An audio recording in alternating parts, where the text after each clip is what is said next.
जराइम पेशा हाथों खवातीन का कत्ल कोई अहमियत नहीं रखता, इसलिए कि कोई भी शौहर, भाई या रिश्तेदार जब किसी औरत को कत्ल करने के बाद अपने आप को बेकसूर साबित करना चाहे तो उस औरत पर यह इल्ज़ाम लगाना उसका चाल चलन दुरुस्त नहीं था।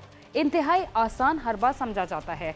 कुछ मर्द खवातीन को कत्ल करने के बाद उसे गैरत के नाम पर कत्ल का नाम देकर भी सजा से साफ बच जाते थे, मगर याद रहे कि सेनेट में मंजूर होने वाले एक बिल की रूह से अब गैरत के नाम पर कत्ल को भी कत्ल ही समझा जाएगा, इसलिए कि बहुत सारे मर्द गैरत का सहारा लेकर लातादाद खवातीन को मौत के घाट उतार चुके हैं और उन्हें वो सजा भी ना मिली जिसके वो हकदार थे। चालाक से भी जुर्म करते हुए कोई ना कोई ऐसा सुराग छोड़ जाता है जिससे वो कानून की गिरफ्त में आ ही जाता है। लाहौर में 2 साल कबल अगवा होने वाले 2 बच्चों की मां का सुराग मिल गया, जिसे 2 साल कबल कत्ल करके लाश नाले में फेंक दी गई थी। कातिल कौन था ये जानते हैं।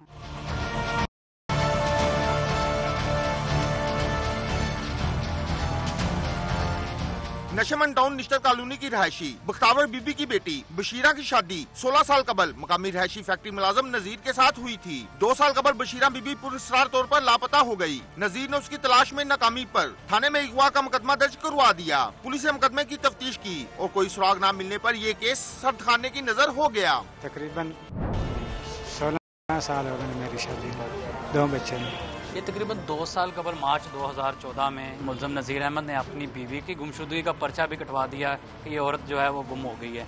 लोग पुलिस उसकी तफ्तीश करते रहे लेकिन वो एकदम पता चली गई। बशीरा बीबी 2 साल गुजर गए। मां ने आला हुकाम को दरखास्तें दी तो असर नौ तफ्तीश शुरू हुई। मुल्जिम कौन था और बशीरा बीबी के साथ क्या हुआ था।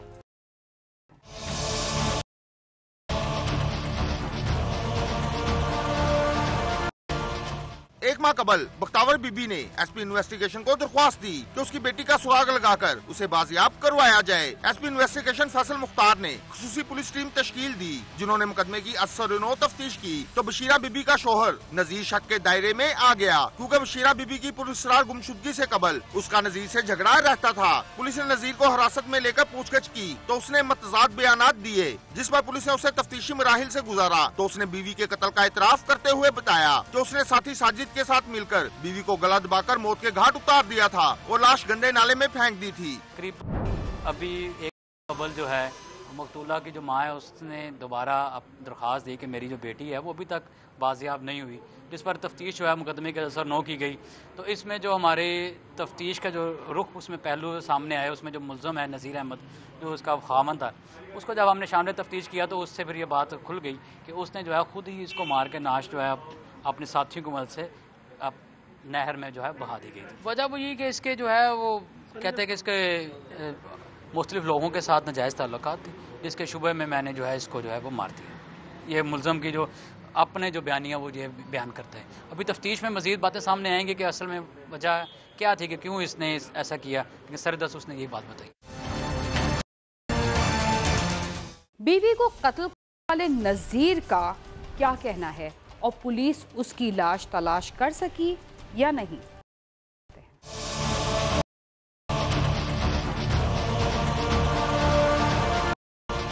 पुलिस ने साजिद को गिरफ्तार करके लाश की तलाश शुरू कर दी है। लाश को अभी 2 साल की बात है, अभी हम इसको क्रेन के जरिए भी उधर लगाए गए। अभी लाश की जो है वो तलाश जारी है। हमने जो नाला जो है जहाँ जहाँ से गुजरता है उस रास्ते में जितने भी पुलिस स्टेशन आते हैं वहाँ से भी हम पता बरारी कर रहे हैं। उम्मीद है इंशाअल्लाह जल्द लाश को रिकवर कर लिया जाएगा। मुल्ज़म नज़ीर का कहना का किरदार ठीक ना था, जिस पर उसे बारहा समझाया, मगर उसके बाज ना आने पर उसे कत्ल कर डाला।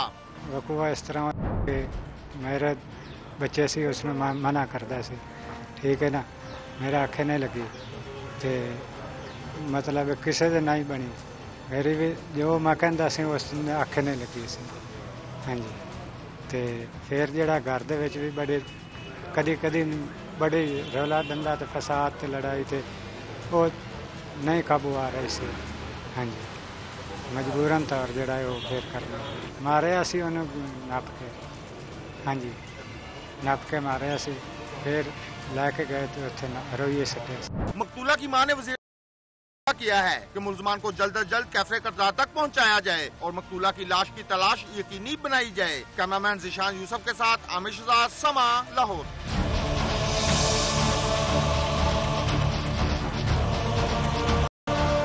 लाहौर में घरों से भागने वाले मासूम बच्चों को डरा धमका कर जिस्म फरोशी का मज़मूम धंधा करवाने वाला गिरोह चाइल्ड प्रोटेक्शन ब्यूरो के हत्थे चढ़ गया।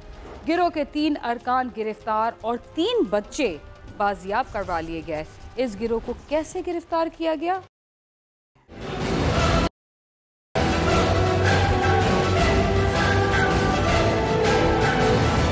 चाइल्ड प्रोटेक्शन ब्यूरो को इतला मिली कि दरबार दाता साहब के करीब मुख्तलिफ सराओं में ऐसे गिरोह सरगर्म हैं जो मासूम बच्चों से जिस्म फरोशी करवा रहे हैं और चंद सौ रुपए के इवज बच्चों की बुकिंग करके उबाश अफराद के साथ भिजवा दिया जाता है, जिस पर चाइल्ड प्रोटेक्शन ब्यूरो की खुसूसी टीम ने वहां निगरानी शुरू कर दी और फिर बाकायदा मुल्ज़मान का सुराग लगाकर उनसे डीलिंग की और बच्चों की बुकिंग की और जैसे ही 2 बच्चे उनके हवाले किए गए मुल्ज़मान को गिरफ्तार कर लिया गया, जबकि उनकी निशानदही पर मजीद एक बच्चे को बाजियाब करवा लिया गया।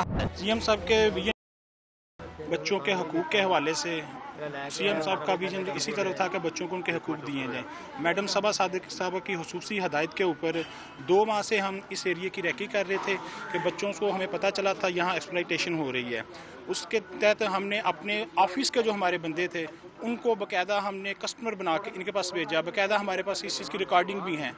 आज भी हमारे 2 जो ऑफिशियल हैं वो बाकायदा इसके पास आए हैं, इसको पैसे दिए हैं और इसने इसको 3 बच्चे प्रोवाइड किए हैं और उसी वक्त जो है ना हमने रेड करके इसको अरेस्ट किया। इस वक्त 3 लोग गिरफ्तार हुए हैं। इनमें से 2 जो थे वो बच्चों को जो थे वो सप्लाई करते थे, जबकि एक जो था बच्चों ने कहा कि ये हमारे साथ जो है ना ये बिदफेली करता है।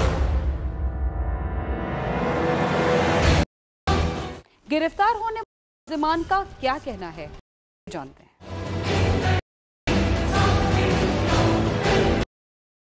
मासूम बच्चों का कहना है कि वो घरों से भागकर या रास्ता भूलकर इस गिरोह के हत्थे चढ़ गए थे। ये गिरोह न सिर्फ खुद बच्चों को ज्यादती का निशाना बनाता था बल्कि उन्हें मुख्तलिफ होटलों और सराओं में उबाश अफराद को सप्लाई किया जाता था। मेरा नाम नबील है। मैं घर से आया था, मैं एक बस में जा रहा था, शादी वाली बस थी और मैं उधर बस के अंदर ही सो गया था और उन्होंने मुझे लाहौर उतार दिया था। मैं और शादी वाला घर भूल गया था। तो एक आदमी आया था, उसने मुझे ना इस गलत काम पे लगाया। 3-4 साल हो गए मुझे और मुझे उसने गलत काम पे लगवाया, इसीलिए मैं इधर आता हूँ। एक दिन मुझे ये काला मिला, उसके बाद ये मुझे कहता है ऐसे काम। मैंने कहा नहीं, मैं नहीं ऐसा काम करता। ये मुझे पकड़ के ले गए हैं नीचे। मुझे कहता आओ, मेरे साथ इन्होंने गलत काम किया लेकिन मुझे इन्होंने पैसे दिए हैं, 300 रुपया दिया था। उसके बाद ये मुझे कहते हैं अगर तो तुम नहीं आओगे, हम तुम्हें बुलाएंगे तो नहीं आओगे, आपको मैं पुलिस वाले को पकड़ा दूंगा। मैं भी काम करता हूँ, मुझे मोटरसाइकिल का। अच्छा, यहाँ कैसे आए? यहाँ पे टोकन खेलने आया था, बंदे ने कहा उस वाले ने यहाँ पे कुछ बंदे चीजें ले लो। मैं अंदर गया, मेरे बंदे ने पकड़ लिया, ये वाले बंदे थे। गिरफ्तार होने वाले का कहना है कि वो सराय के मालिक हैं। वो रात बसर करने के लिए जगह देते हैं, बच्चों की बुकिंग नहीं करते। बच्चे जाने ना आप लैके आते मुका के ले पता नहीं किन्ने देने, आसान तो 40 रुपए देने सौन दे बस। जगह देने सौन वास्ते बच्चा सौ जाओ, आसान की है, आसान पैसे ना करते। वो बाद साढ़े पुत्र भरा है, ਅਸੀਂ ਤਾਂ ਸਵਾਨੇ। ਮੇਰੇ ਕੋਲ ਕੋਈ ਬੱਚਾ ਨਹੀਂ ਫੜੀਚਾ, ਠੀਕ ਹੈ, ਕਿੰਨੇ ਸਰਾਹ ਲਈ ਉਹਦੇ ਕੋਲ ਬੱਚੇ ਫੜੀਚੋ ਨੱਟ ਗਿਆ। ਇਹ ਮੌਲਵੀ ਸਾਹਿਬ ਨੇ ਪੈਸੇ ਉਹਨੂੰ ਦਿੱਤੇ, ਉਹਨੇ ਥੱਲੇ ਸਾਰਾ ਕੁਝ ਕੱਟਿਆ ਵਾ। ਮੈਨੂੰ ਕੋਈ ਪਤਾ ਨਹੀਂ ਆਇਆ। या कमरे नहीं देते आप लोगों को? ਮੇਰੀ ਸਰਾਹ ਉਰਲੀ ਪਾਈ, ਮੇਰੇ ਕੋਲ ਕਮਰਾ ਨਹੀਂ ਆਇਆ। ਕਿੰਨੇ ਸਰਾਹ ਦਿੱਤੀ, ਕਿੰਨੇ ਪੈਸੇ ਲਏ, ਉਹ ਮੁੰਡਾ ਨੱਟ ਗਿਆ ਇਹਨਾਂ ਵਿੱਚੋਂ। ਮੌਲਵੀ ਨੇ ਕੋ ਸਾਰੇ ਪੈਸੇ ये कह रहे हैं बच्चे इधर आओ जरा। मैं ना किसी को बंदे को पैसा नहीं। चाइल्ड प्रोटेक्शन हुक्म का कहना है कि उन्हें इतलात हैं कि रेलवे स्टेशन और नौलखा के कुर्बो ज्वार में भी ये घिनौना धंधा जारी है, उस पर भी खुसूसी टीमें काम कर रही हैं। हमारा जो ये हुआ है ये इंशाल्लाह जारी रहेगा और नौलखा और रेलवे स्टेशन ये हमारा उस टाइम भी वो जो है ना काम जारी है। और इनके तहत PDNC एक्ट की 40 दफात के तहत पर्चा दर्ज होगा। उसके अलावा PPC की जो भी दफात इनके ऊपर लगती हैं ना वो इनके ऊपर लगेंगी और बच्चे जो हैं वो चाइल्ड प्रोटेक्शन वेलफेयर ब्यूरो की कस्टडी। मुल्ज़मान के खिलाफ ने कानूनी कार्रवाई का आगाज कर दिया है। मुल्ज़मान से तफ्तीश की रोशनी में मजीद इंशाफात मुतवक्का हैं। कैमरामैन जवाद यहिया के साथ आमिर शहजाद, समा, लाहौर।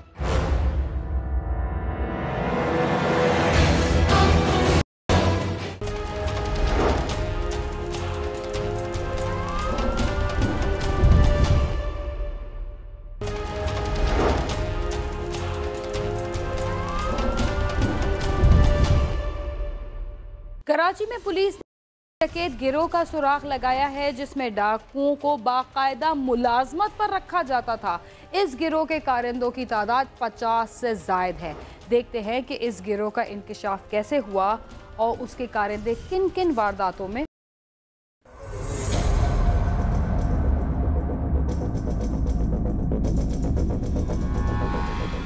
कराची में कानून नाफिज करने वाले इदारों की जानिब से जारी ऑपरेशन के बाइस अमन व अमान की सूरत हाल में वाज़ेह बेहतरी देखने में आई है, लेकिन शहरी आज भी स्ट्रीट टाइम और डकैतियों की वारदातें बढ़ जाने का शिकवा करते नजर आते हैं। वो शिकवा क्यों न करें जब डकैत गैंग इस कदर मुनज़्ज़म हो जाएं कि वो अपने गिरोह में कारिंदों को बाकायदा मुलाजमतें दें और फिर उन्हें मुलाजमत से निकाल भी दें और गिरोह के लोगों को खास तौर पर वारदात करने के लिए कराची बुलवाया जाए।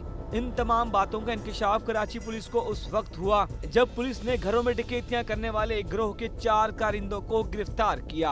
पुलिस हुक्काम के मुताबिक गुज़िश्ता साल नवंबर के महीने में शाहराह फैसल थाने की हुदूद गुलशन जमाल के एक घर में डकैतों ने लूट मार की थी और एक घर से 1 करोड़ 30 लाख रुपए मालिक का सामान डाकू लूट कर फरार हो गए थे, जिसमें नकदी, जेवरात और दीगर कीमती अशिया शामिल थी।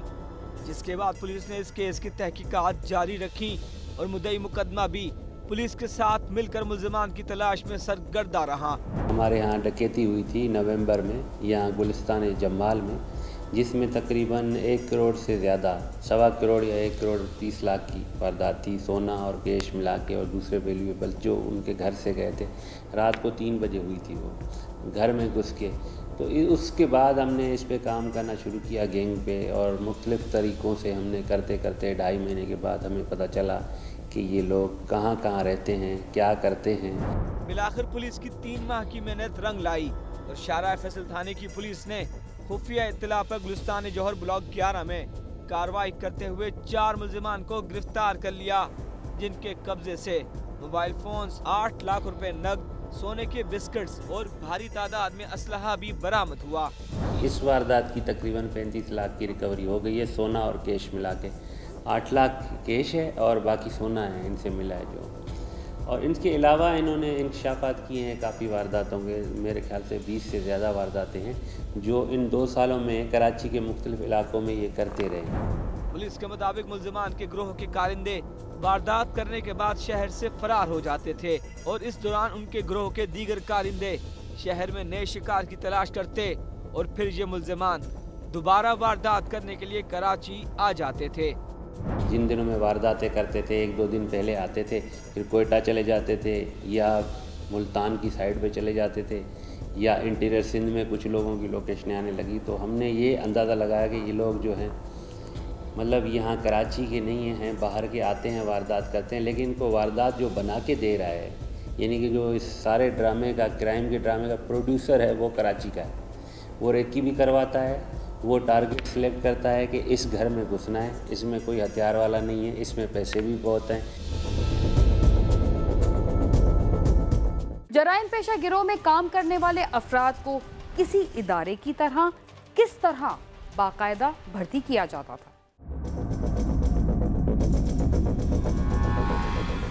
SSP शर्की जावेद जसगानी के मुताबिक मुल्ज़िमान ने कराची के मुख्तलिफ इलाकों में 20 से ज़ायद डकैतियों की वारदातों का एतराफ़ किया है।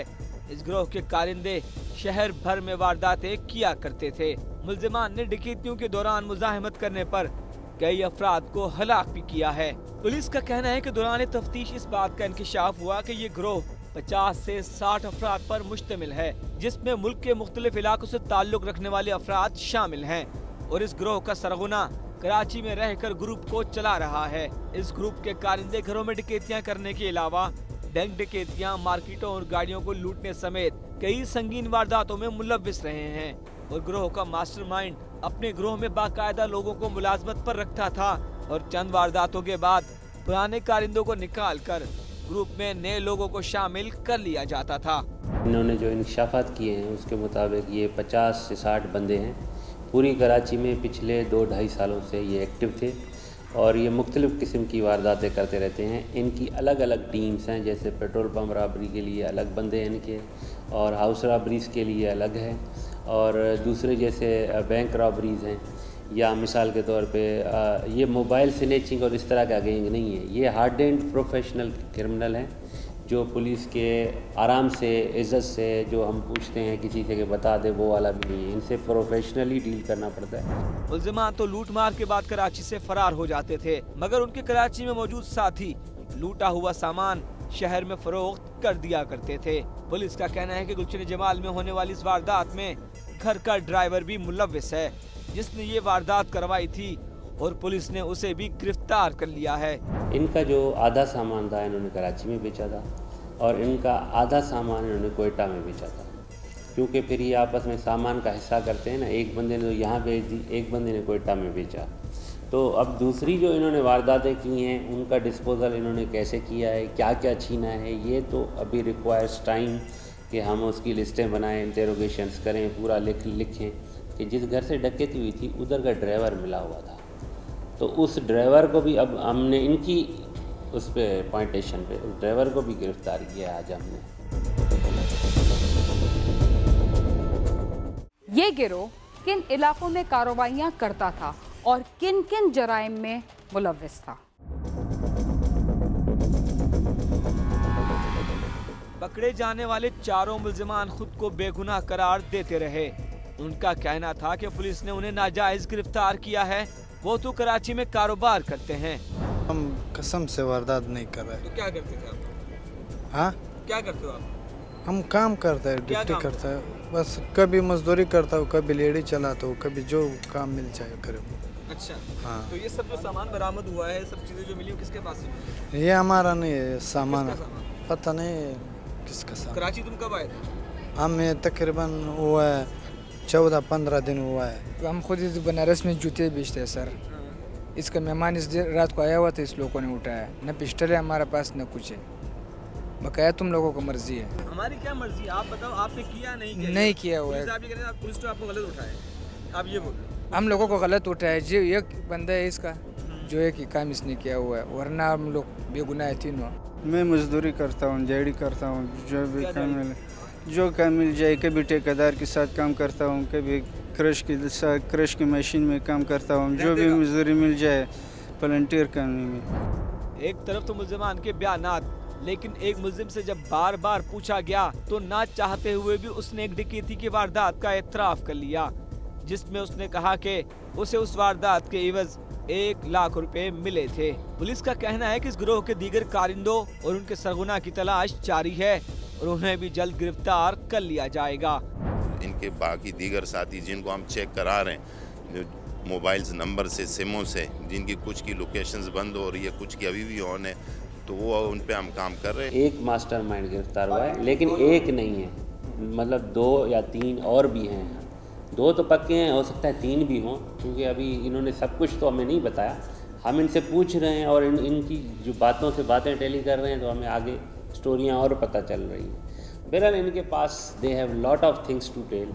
कराची में कई बरसों से जारी जराइम की वारदातें और उनमें शामिल मुल्ज़िमान आहिस्ता आहिस्ता बेनकाब हो रहे हैं और उनके साथ जराइम की बहुत सारी वारदातों से भी पर्दा उठता चला जा रहा है। कैमरामैन असद रिजवी के साथ सालिक शाह, समा, कराची।